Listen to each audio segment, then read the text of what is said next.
I don't know, I think a certain kind of radical compassion is the only thing that's going to like ultimately start to mend us. It feels like things get so splintered and so argumentative that I sort of start to look at this lens of that level of compassion where you can say it doesn't matter who you are or what you've done, and I mean that literally. I'm going to see the human being in you.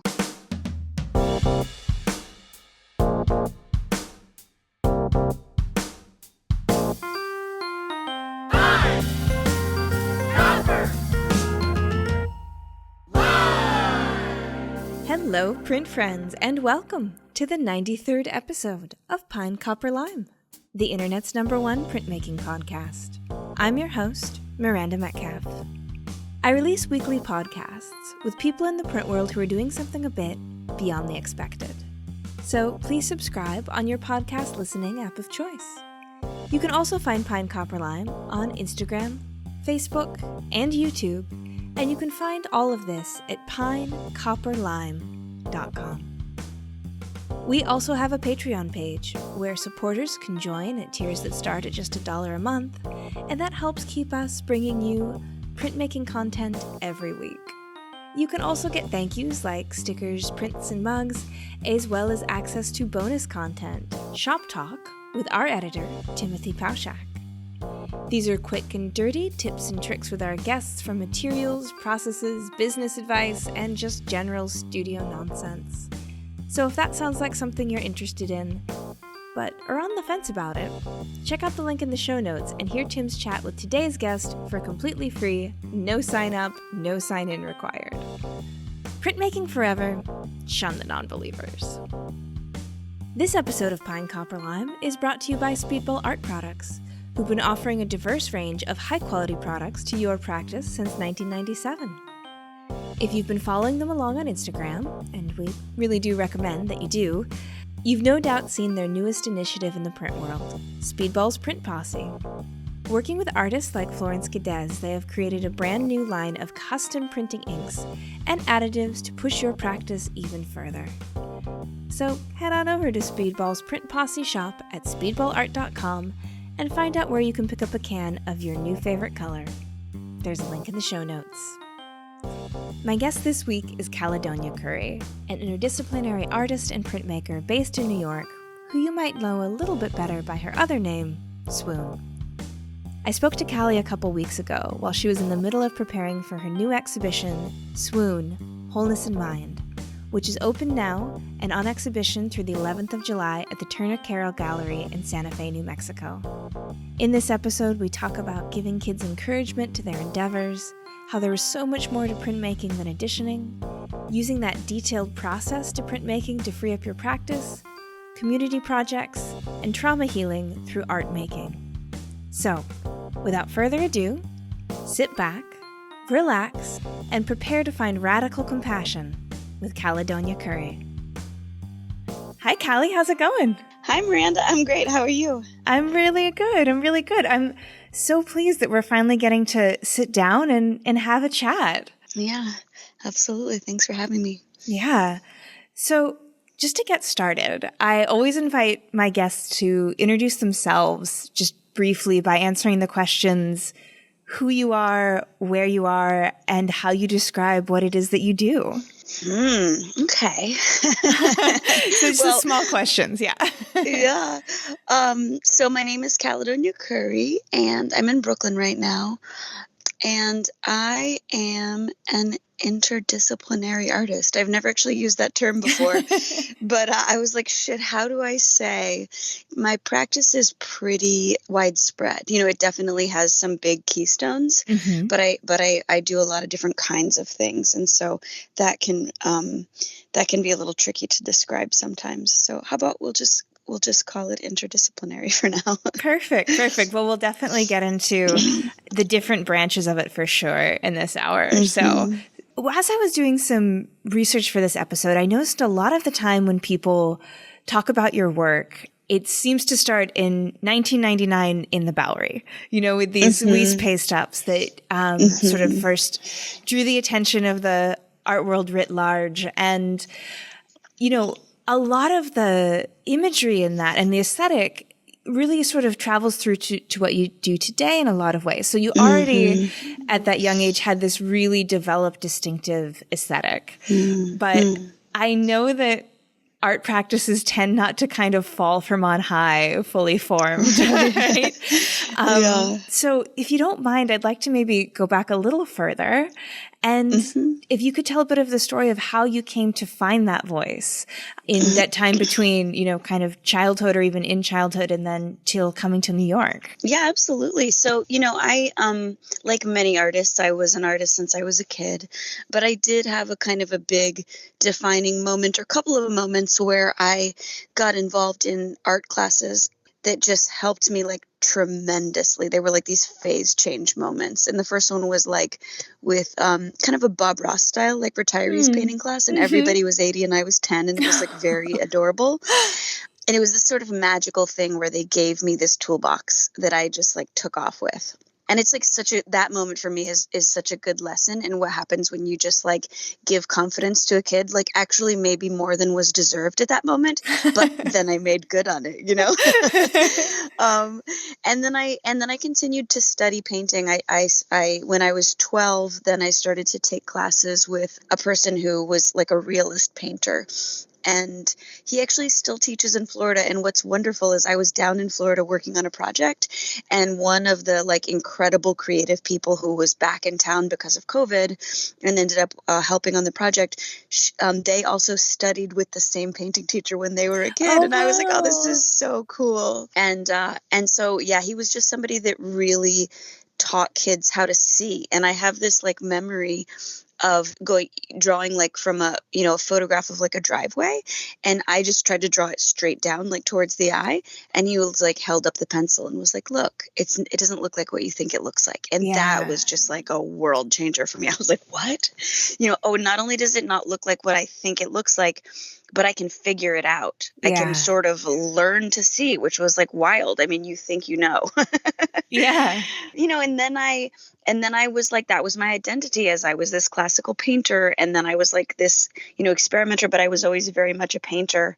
And I remember like trying block printing in high school and being like, this is the worst thing. I hate this more than anything. I hated it so much because I was a painter, right? So I was like shading and I made colors.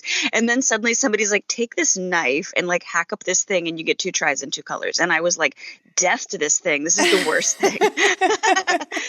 But then, then I moved to New York and I was painting, and it was like this thing where I was a kid pre-internet, a teenager pre-internet even. Yeah. So like when I got to New York, there was all this stuff about what art could be that I'd never even heard of and never even been exposed to. Not to mention that the city is like an artwork, and I was just totally blown away and felt everything shifted under my feet. And I was like, wait a minute, like art isn't like a square painting on a wall only, it can be, but what if it wants to also be other things?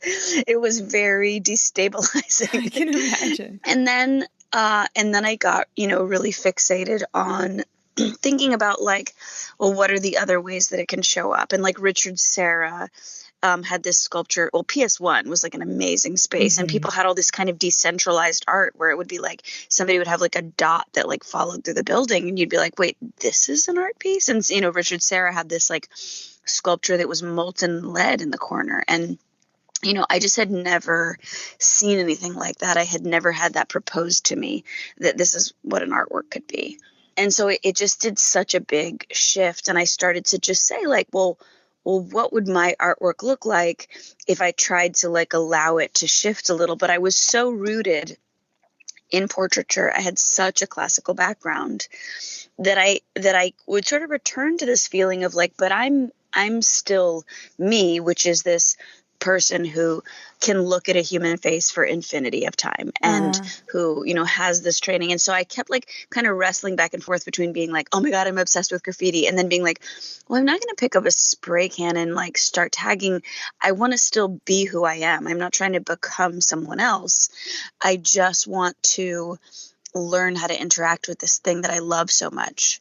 And that was when this kind of back and forth started. And I landed on printmaking in there, because sort of two things: the simplicity, because you could read it at a distance, and that seemed important in the cityscape, and then the other was the repeatability, that I wanted to be able to, these things are going to be semi-permanent. It's nice to make more than one, but kind of more than that, I really wanted the feeling that I was creating a language with these, like each little print was going to be, sort of a syllable in a sentence. And I was going to build from there, doing the repetition and the changing, and the way that, printmaking, editioning is such a small aspect of printmaking. There's this kind of whole other world that's about same with variation, same with variation, same with variation. And that's where I really kind of nerd out. Yeah. And can you speak maybe a little more to what you said about creating a language? Because that sounds really interesting. But I don't think I quite understood what you meant by that. Well, I think I was thinking of it kind of literally, almost like I had this sense that there was like a syntax, or like that, when we say words, we're like, what, or, duh. There's pieces to it. It's and you use those things over and over again. What goes into water? What, we're using these sounds, and we're using these forms, and it's pretty simple. And then we construct this whole world out of it. And so I was like, I could create 26 things. I could create, and I think there were people like Shu Bing was like creating his own kind of fake language and characters at the time. Certainly there were other people that were thinking about language. And so, I just had this feeling where I was like, I'm going to just take, visual images, drawings, but I was doing little square linoleum block prints at the time. And I just was like, what will it feel like for me if I build these up and reconfigure them and make these long scrolls and kind of try to build these like landscape, build a sentence, or build a paragraph, or, interact with different kind of shapes in the city using these like same forms repeated over and over again. And will that start to feel like a language if I do that? And did you find that it did? I think what I found is that I was developing my voice. Yeah. No one ever said like, is that a language? Or right. Like, certainly not. That was my private thought process. But I certainly found that I was developing my voice. And the other reason that I knew that I was developing my voice, it was like quite a magical, mystical time, to be honest, because I think up until that point, I was always being like, okay, here's my, Van Gogh painting. Here's my, surrealist painting. I was always kind of like knew what I was referencing. And suddenly there was this feeling almost like the lights were out. And I was like, okay, just walk. Like take one step, take the next step. And there was this feeling of being very much in the dark, and this feeling that I stripped back everything I knew, because, I'm back to linoleum block print. So I'm with these two colors, these very harsh forms. And it was like being like, here's your bones. You have these very simple blocks. You don't know where you're going. This is all you get. Go.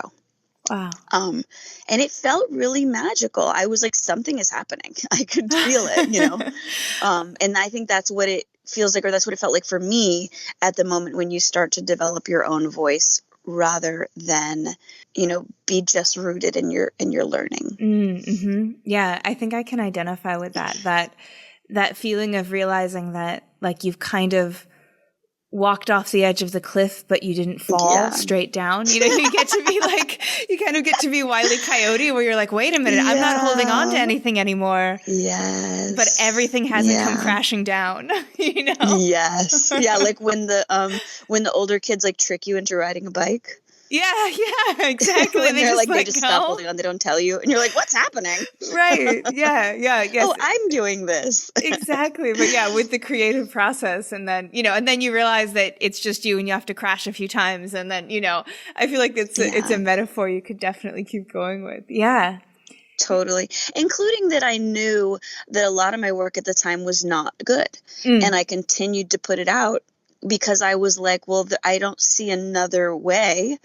Like I'm not making better work, but I know I will make better work. So it was like the only way through is through. Yes. And I think, speaking of crashing, also sometimes there's periods of just being like, this is weird, but like, what do you want from me? Like, this is what's happening. Like, I can't avoid this. I can't get to the next step unless I cross through this step. Yeah. I had a guest once say, you have a lot of bad prints in you and you just need to get them out. And I always love that. Oh my God. Yeah. I love that. That is so good. And let me tell you what, pasting things out on the street and letting them just rot off the wall is a great way to get them out. I can imagine. Just get a lot of them out. Yeah, absolutely. And then, they kind of can, return to the, the cosmic ether from whence they came. Yeah, as they like flow back into the earth. Absolutely. So speaking of sort of the ways in which printmaking continued to interact with your practice and still does, we see a lot of repeating figures, a lot of repeating imagery in your work sort of throughout the years, throughout the installations. Tarantula Mother, the ice cream, Moni, these figures appear again. And while I know some of them are relief coloring and a lot of them are actually just, re-hand drawn as well, I've always been curious if this, having early on been exposed to printmaking and the reproductive capabilities, if you think that kind of influenced the reoccurring visual themes, or would they have been there all along? Chicken and egg? What do you think? Well, a lot of when I make a carving, I will let that, I'll make mini prints off the initial block, but then I'll also make silk screens, sometimes even etchings, that same image, the literal same image, I will rework in a few different ways. And so that might be like when you sort of see something cross a medium, then I'm sometimes going, okay, I'm going to take this print and like, redevelop it in etching, and it's be like a photoplate etching or something like that. So I think a lot of the recurring image is just that kind of original fascination of mine of like of same with change, of being like, I always had this kind of image of like, this is how evolution works, is that you make hundreds of something and each one is a little different, and you just feel that out. You feel out all the possibilities. You're like, wow, what happens when I break this up and make it three-dimensional? What happens when I leave this really raw? What about this color variation, that color variation, that color variation? Just getting, building up all the possibilities. And I will often feel, like when I first make a print, the first couple things I do with it are very, rudimentary. Like I would almost, it would feel like a loss if I had stopped there in terms of working that image. That like right now I'm making this huge, sculptural box that's like in the shape, it's like round with all these kind of compartments, and it's just this like very epic wall piece, and I'm making it out of a print that I first pulled 6 years ago. So it's a long time that I've been working with this image, and I just now got to the place where I could really explode it out in this very intense way. And I feel like part of that ability to do that is just getting super, super comfortable with this image of being like, the image becomes a material, like a material that I can use and work with, like and kind of deform and shift or figure out the best, most precise way to sort of like honor the forms.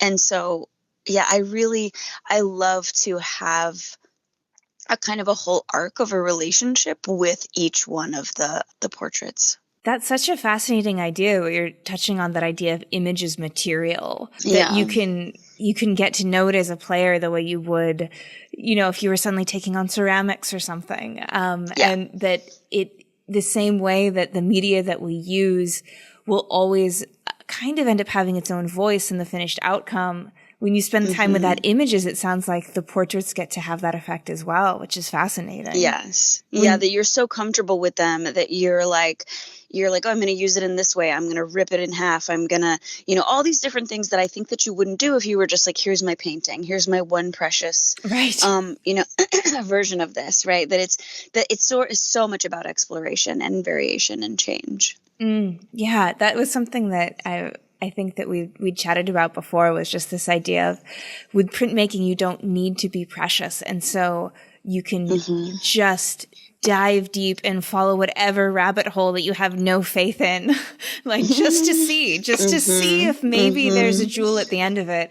Totally. And if it doesn't turn out, you can start again, which is such an amazing thing. So you just can and you still have your core image. You return to that, and And I love, for me, it also does a thing where it balances my need to be ultra precise with my need to be experimental, because I can pour all the ultra precise energy into that portrait. When I draw the portraits in printmaking, although I actually have put a pause on my printmaking practice. So I'm talking about this kind of in the past tense, but I would take a day, they would take a month at least to draw and carve. And then a couple of days of that would just be zoning into the face, where you like turn off your phone and you just get away and you're just in this.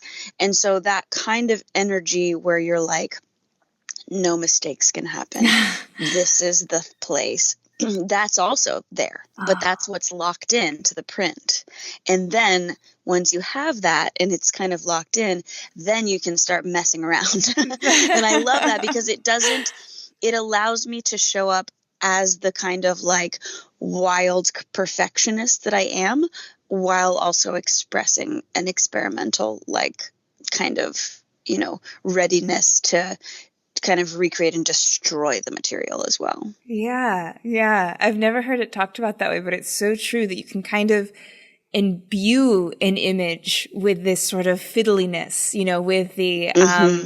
with the perstickety perfectionist elements of it, but then on the other side of it, you just get to kind of reap that benefit while, destroying it or wheat pasting it and, knowing that someone's going to come tag it or something in a minute and it won't have that life. That's a real sort of freedom, isn't it? Yeah, because you wouldn't, like, when I think about like pouring a month of love and energy into something, it would be so much harder to be like, I poured a month of my life into this and now it just got tagged over. But you can put the month of your life is still there in the print all the way. It shows up every time.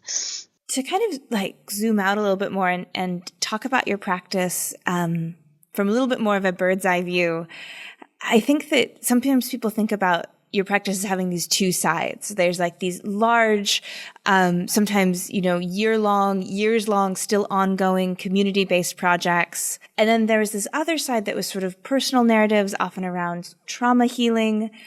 And that always felt to me like it was likely a bit of a false dichotomy to say that these are the two things that she does and neither the twain shall meet. Because certainly community projects are healing in their own way. And when we heal ourselves, we're also healing a piece of the community that we're a part of. I don't know. Is this something that you find to be true? Yeah. I mean, I think that what you're kind of seeing is a trajectory where a tendency went from being unconscious to being conscious. So like when the earthquake struck Haiti in 2010 and a group of, a couple friends and I were like, okay, let's do something. Let's try to help in this moment. Or like in Braddock, when there was this community that was suffering tremendously in this kind of blight and economic collapse. And it was really having this very heavy effect on the entire community.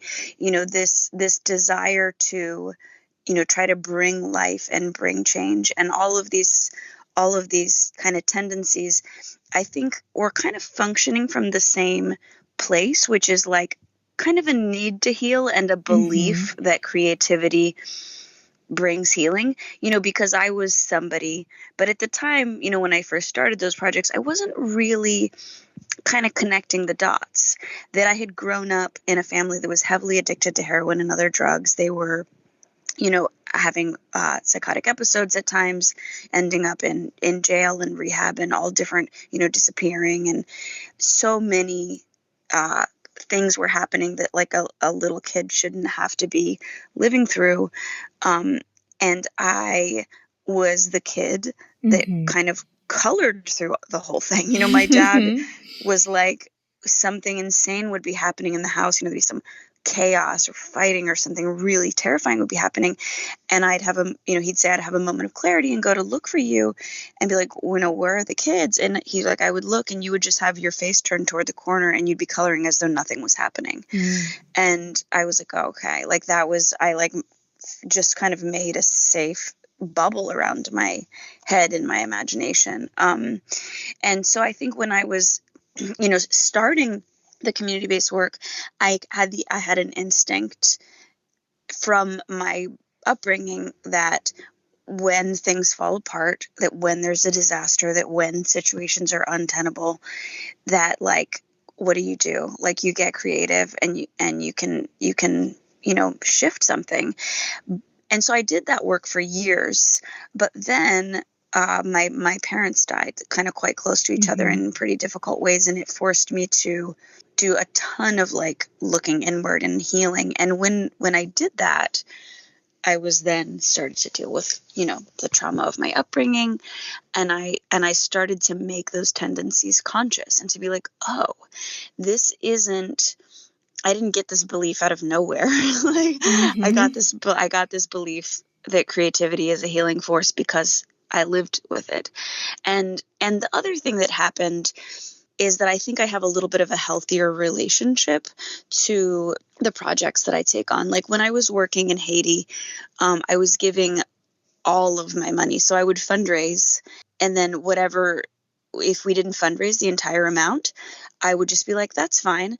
I don't need like health insurance or like a decent anything, like a new bike tire. Like, I'll just give all my money to this project. And like, we did beautiful things. It's not that I regret exactly doing that. It's just that now that I've become more conscious about my own self and my boundaries, I'm like, oh girl, that's codependent. Like, don't do that. Like, take care of yourself. Don't build a house for someone else. If your own house is collapsing, like, fix your house and then help someone. and so kind of becoming more kind of working on my own healing. And of course, it's still a journey that I'm on, like 100%. But there are some little things that I've gained, like the ability to take care of myself at the same time as trying to reach out and help build community.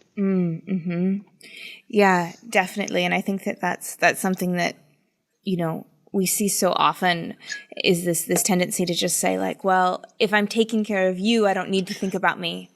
And like, I can ignore kind of any of the chaos and the pain and the uncertainty that I'm feeling. And I can just like think about this person or this community. Yeah. Yeah. Listening to you tell your story, it makes me think about how I do think that, and granted, I've really only spent in-depth time in the art world, so this is something of just anecdotal evidence, but that, I do think that, trauma and addiction, you may find at higher rates in the art world and people who are drawn to creative practices. And I'm wondering if you have ever thought of art as kind of like somatic healing in a way, because it's such a physical undertaking, or at least a lot of it is. And I think about a therapist I had once who told me when I was if I felt like I was going to have a panic attack, I should throw a ball back and forth in front of my face. Yeah. Because if you have to use, the two sides of your body at the same time, it calms your brain down. And I'm like, oh, maybe, like carving a piece of linoleum or something can have that kind of same effect. Yeah. I mean, I know I did a little bit of kind of therapeutic art work with folks in various, like some folks in rehab, for example. And I remember one woman just wanted to paint in these big circles. And I was like, yes, like you're getting your body involved. You're getting into your body in that way of it being kind of somatic. Or for me, the carving, honestly, what it felt like was that I had this maniacal energy. I had a lot of anger. I had all these forces in me that I didn't understand. And I was like, well, either they're going to push on me or I'm going to push them out, And so the carving and the endless hours and carving, it was like this feeling that I could take this driving force and just drive it back into the block, back into the block, back into the block. And so, yeah, I think very much that there was focus. There was like this, it's meditative, but also I think that you're right, that there is something about the being in the body and the driving, the pushing, all of that really had a power for me. And the other thing I think happens, I never like to use words like silver lining or something. I don't, in terms of trauma, I don't think of it exactly that way, but, or maybe I do, I don't know. But what I think happens, why I think you may see a lot of, kind of trauma and substance abuse within creative people, is that what I found in myself and in my family is that trauma is a boundary violation. You don't get to say what's good, what's bad, what's safe, what's not. There's all these things you don't get to say when you're living in a chaos. And what that then also does, the kind of like silver lining there, is that you can be an unboundaried individual in ways that can also be beautiful. You can experience, like I would have these ecstatic experiences of the city when I first arrived. I think because of the ways in which I was able to be sort of permeable to the city itself. Or, I think in a sort of unboundaried mind, you can be like, yeah, we're going to do this. And then we're going to do that. And everyone's looking at you like you're crazy. And you're like, nah, it's good. We can do this, because you're making connections that other people aren't making, because you're like, I don't know, like it can be whatever. Like I know how far things can go in a bad way. And I also know where some possibilities are. And so, yeah, I think it's just one of those things where when you get people who are adapting beneficially, a lot of times those beneficial adaptations are creative adaptations. Yeah, that's so good. And again, yeah, one hesitates to say things like silver lining or anything, because I feel like that almost puts like a kind of, almost sort of like a morality on the things that happen to us, when like the things that happen to us are just the things that happen to us, and I think that's one of the kind of sometimes disturbing, sometimes comforting things about trauma, is that sometimes there's not a reason. Sometimes it just happened. And now you're standing on the other side and you're like, okay, here are the cards that I got dealt. What's my play? And I just want to say that I've also seen, in my family, I've also seen like people sometimes, like you get fully taken apart. Like I definitely have some friends and family. I just want to sort of also honor that like there are people that don't necessarily, it's not that they don't live full lives, but it's not that it can fully break you down. That's all. No, I think that's always significant to hear it's too. Hard. Yeah. But but we are who we are, and we adapt, and also like what you were saying about, here's what I've been given. What's next for me? That very much feels like the creative process to me. Yeah. So to speak a little bit about the particular exhibition that brought us together here today, Turner Carroll in Santa Fe, New Mexico, opening in just, I think, a week and some change. Yeah. And it's going to be of your new project, Cicada. What's the story of how that exhibition came to be and your introduction to that gallery? Well, that is a really cool one, because Judy Chicago actually connected me with that gallery, and I've just felt so lucky over the last couple of years to be connected with her. Years ago, there was an idea came up for the two of us to show together, because she made a bunch of figurative work, and I make figurative work, and somehow this idea just came up, and she emailed me about the show. And I remember like that moment of like, oh my God, Judy Chicago just emailed me. And then for various reasons, that particular show didn't work out, but we stayed in touch. And I just want to say, this is a kind of a wild thing about her. Her mind, I like kind of can't keep up with her. Like we would, when we were kind of working on the show, we would be like, okay, let's read this book. And I would think we were going to call each other back in 3 weeks. And she would have read it like in 2 days. I was like, wait, what? Like amazing. So anyway, we stayed in touch. We ended up working on a project together called Create Art for Earth, which was that when after she finished this project about mortality and extinction, she felt this like huge pull to kind of get a small, or whatever, not small, to get a kind of a movement going around ecological artwork. And so we worked together on that. And then she just said, hey, like, I want you to meet this gallery. And that's how we got connected. And this particular gallery, they're so I don't know, just like loving and lovely. I'm really, this is my first show with them, but I've been kind of connected with them for about a year now. And it's just been such a joy. And I'm really excited. I'm going to visit Judy when I'm out there. And we did a kind of a really fun thing together where they and I both helped present like a Lifetime Achievement Award to Judy over, during the pandemic. And had this really special moment where Judy was like, "You forgot to tell them that I call you my radical daughter, just like a nice name called me." And I was like, "Oh my God," oh my gosh. just really, really, yeah.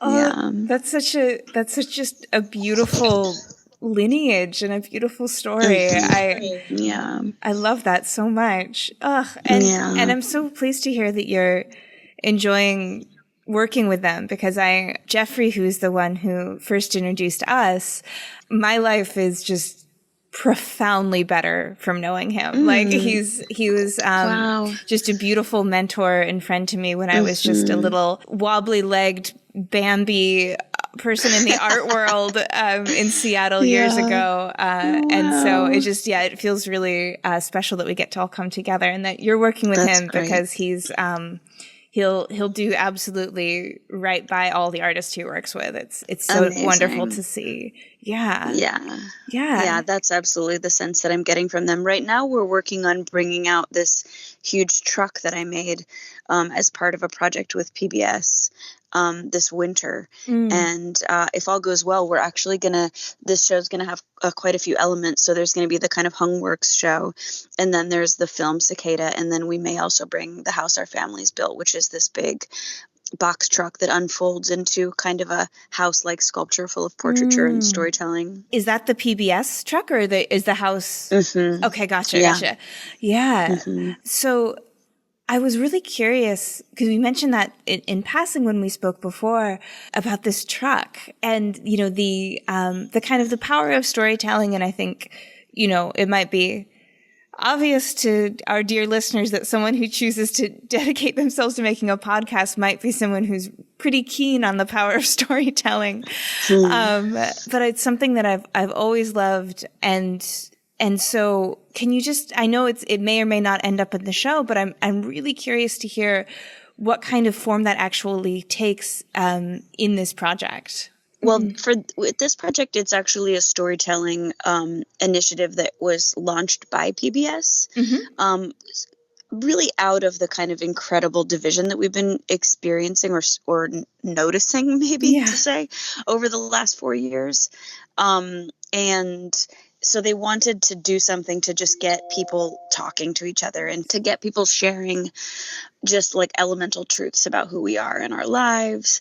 And so they started this website, this huge website that's collecting like tens of thousands of stories, and it's called American Portrait. And then they wanted to engage it more deeply. And so they reached out to a few artists, one of them being me. And I was totally thrilled because I love storytelling, because public storytelling has been really life-changing for me. All the sort of work around trauma healing and all of that, the central component of that work has been public storytelling, and it has been about sharing my journey with people. And so when they said, we're working on the storytelling project, I was like, absolutely, I would love to be a part of this. And so I made a proposal, which was to create this sculpture that can move around and show up in different places, and that unfolds into a sort of an abstracted or I don't know what you would call it, more like an exploded sort of like a house home forms. And then during one iteration of it, we had a series of performances where actors, we sort of pieced together, my friend who's a playwright, Jeff Stark, pieced together various segments from the website where people were talking about kind of one of the main threads was food, and then one of the main threads was intergenerational healing. And so we kind of, pieced together something which felt, not strictly narrative, but like they kind of hung together, and then created this performance that happened off the truck. I love that connection between, food and intergenerational storytelling. And it's something that I feel like, a lot of America, a lot of the United States really is lacking in food culture. And I really feel like it misses out on a lot of elements of bonding that you see in other cultures. One of my dear friends who's actually helped out on the podcast a few times is Mexican American. And I remember her telling me this story of like when her family made tamales, that's when they could tell all the secrets. All the women would get together in the kitchen. And she said, you can tell the secrets that you normally wouldn't maybe, tell your mom, like, the guy that you're seeing or, something like that. And she said, and then the secrets go in the tamales and then you don't have to talk about them, but you can like, I just was like, oh, how different would have my relationships maybe have been if I'd had that. So they're beautifully connected. Yeah. And there's something about, we see this also in art making. One of my favorite collaborators is Philly Mural Arts. And they have a very similar kind of philosophy about these large scale murals that they make, where they make them on fabric so you can spread them out on a table. And then you can get 10, 20, people in a room together working, painting side by side. And depending on this, sometimes if the mural has a specific subject to it, let's say like crime and, survivors and affected families and, something where there needs to be a conflict resolution.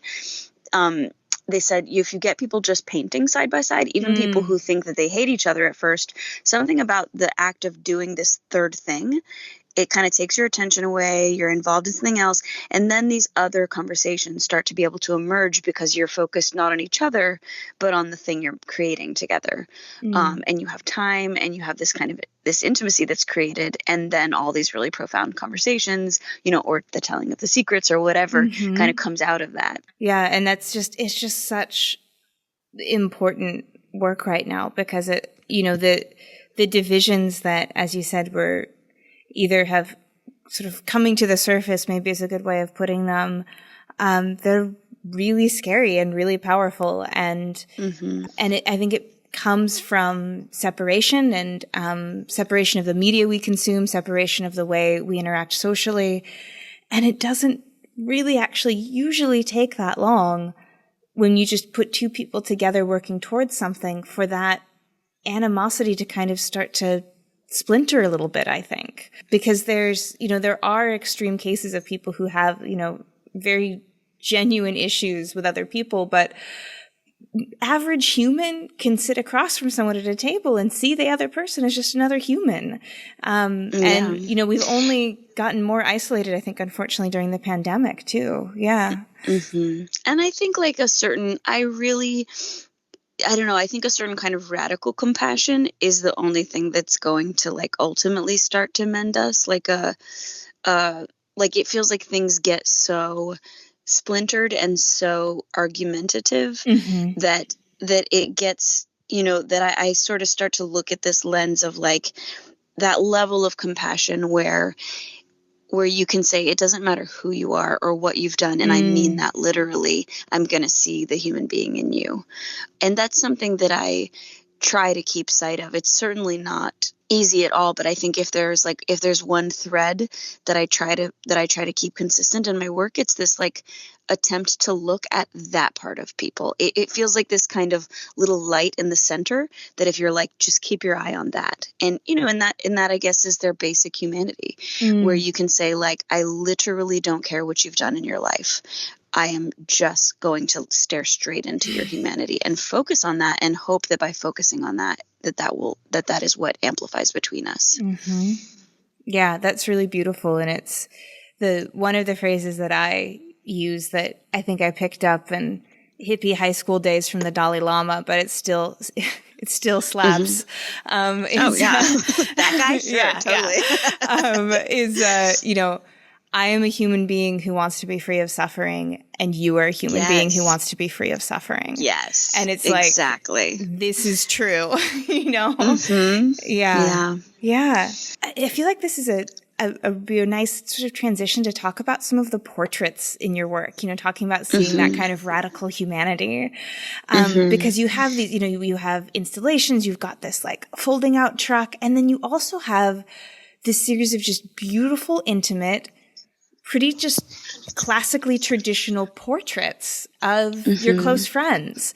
How do they sort of fit into the whole project? Well, the portraits are, it's kind of a series. Let me see. There's sort of a lot is going on, I think, in those portraits. Mm-hmm. Everything from my close friends to also street portraits to portraits of people that I've worked with, on projects where I was working in the prison system or working in rehabilitation facilities or with addicted folks out on the street.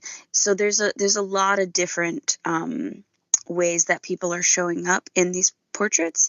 But I think that it's actually, the show is actually called Wholeness in Mind, because I'm sort of thinking about that, not only like how we find our wholeness, but I think that thing I was just saying earlier about like the little light, how if you focus on that and that can grow, that in itself is a wholeness that we all possess, that we all always possess an unbroken wholeness that can become very much obstructed, but which we can always reconnect back to.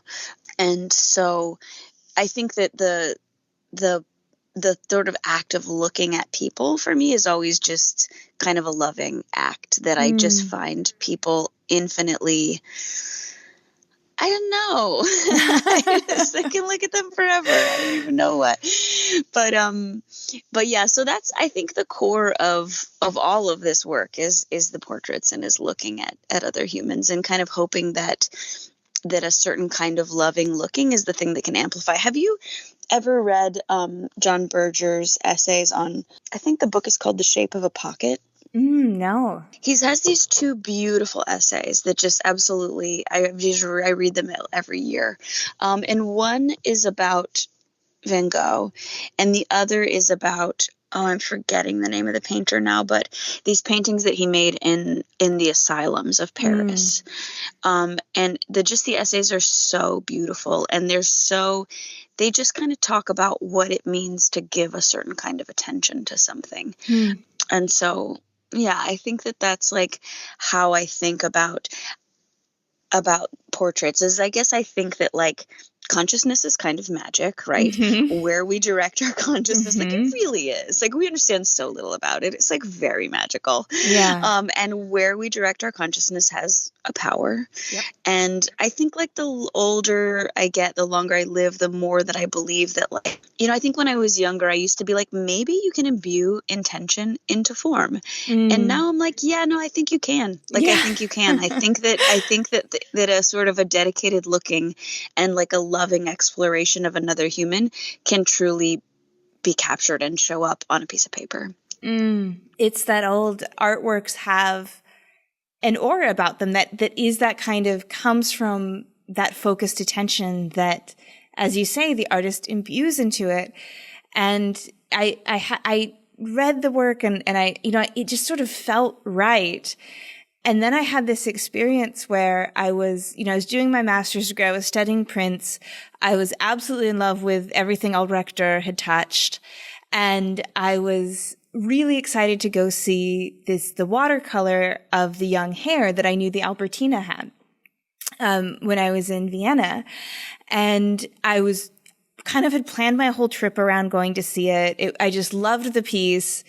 And I'd been, having my grand tour through Europe and like having these deeply emotional experiences, just shaking and crying in Giotto's cathedral, just having these deeply like bodily reactions. And when I finally saw this young hare, I didn't feel anything. And I was so confused. But when I went back, to Arizona where I was doing my graduate work, and I ran into my advisor and I was telling her about my summer and, saying how I went to see the young hare. And she was like, oh, but yeah, you didn't really see it though. And I was like, what do you mean? She's like, Miranda, they wouldn't have had a 400-year-old watercolor just out on display. Like, she's like, you definitely saw a reproduction. And I was like, that's it. It's real. Like, that was like my experience. How cool. Yeah. I was like, this is real. Like the aura of works of art. And, it's beautiful. And so I love what you're saying about connecting that to humans. And I know that, there's all kinds of Buddhist traditions of just meditating on loving kindness for someone. And that this is, by that belief system, this isn't just random thoughts. Like you are doing work for that person. Like it is fully believed that like you are going to help them. I mean, it's just, it's what prayer is across the millennia that humans have been doing that. It's all a part of it. Yeah. Mm-hmm. I think of it also, maybe I said this already, but I sort of think of it as like, if you can see the inner wholeness of someone, whether or not they can see it, that if you can see it and show it, like, what happens? So, yeah. Yeah. Oh, that's beautiful. It's beautiful. Well, in the time that we have left, I'd love it to chat a little bit about the video element of this exhibition, these beautiful stop motion films that you've done, and sort of how you came to that and what you're finding you're able to tell through that format that maybe you haven't been able to tell before. Yeah, I'm like in a very radical shift in my life at the moment. It's really something is happening. I am really I'm actually moving toward narrative filmmaking, which is, I don't know why, but it just feels very shocking to me. Yeah. But a couple of years ago, I was doing one of those things where you like kind of write down your life and your goals and your this and your whatever.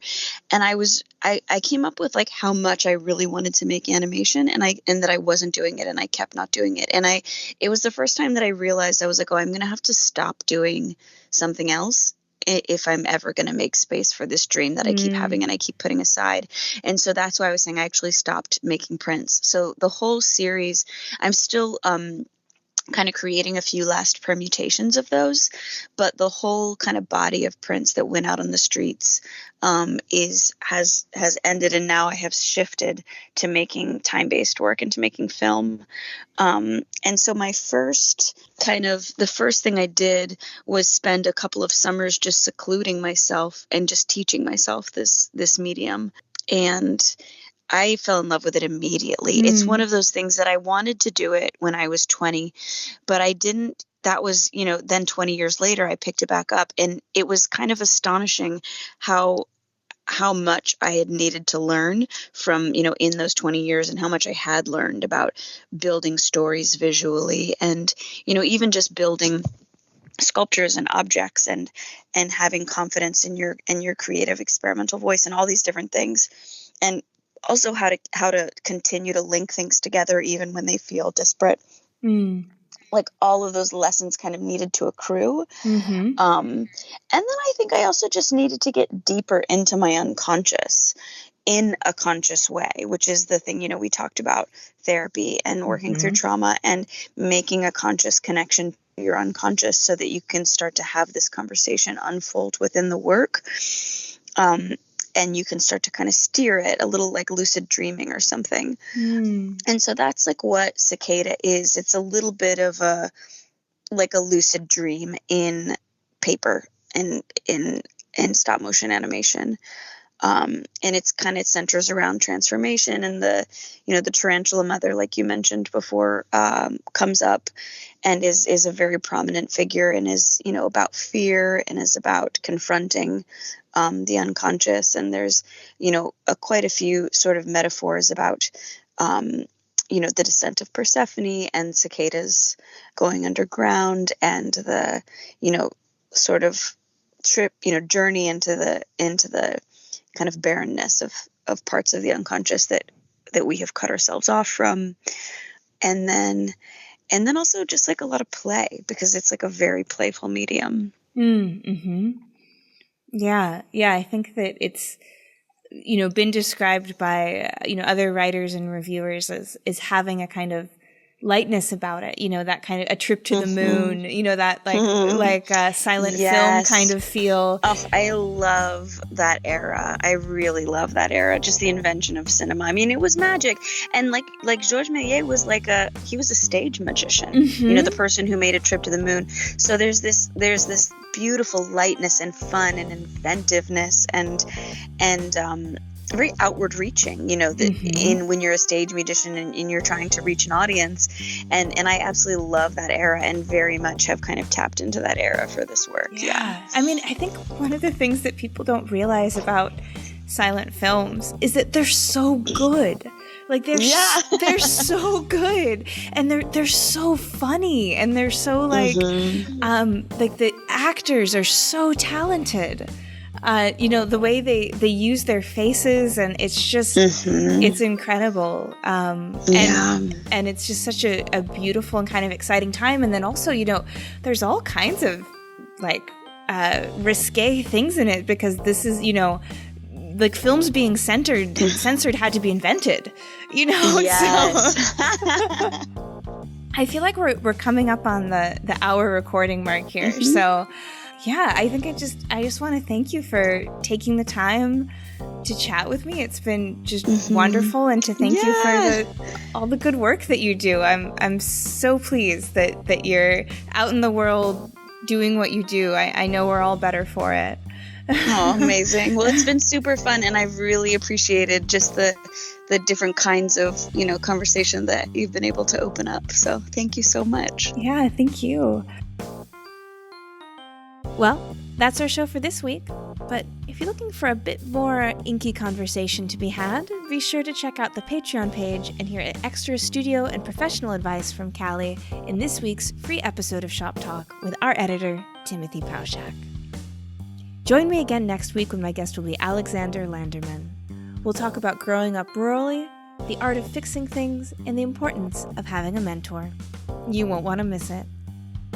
This episode, like all episodes, was written and produced by me, Miranda Metcalf, with editing by Timothy Pauschak and music by Joshua Weber. I'll see you next week.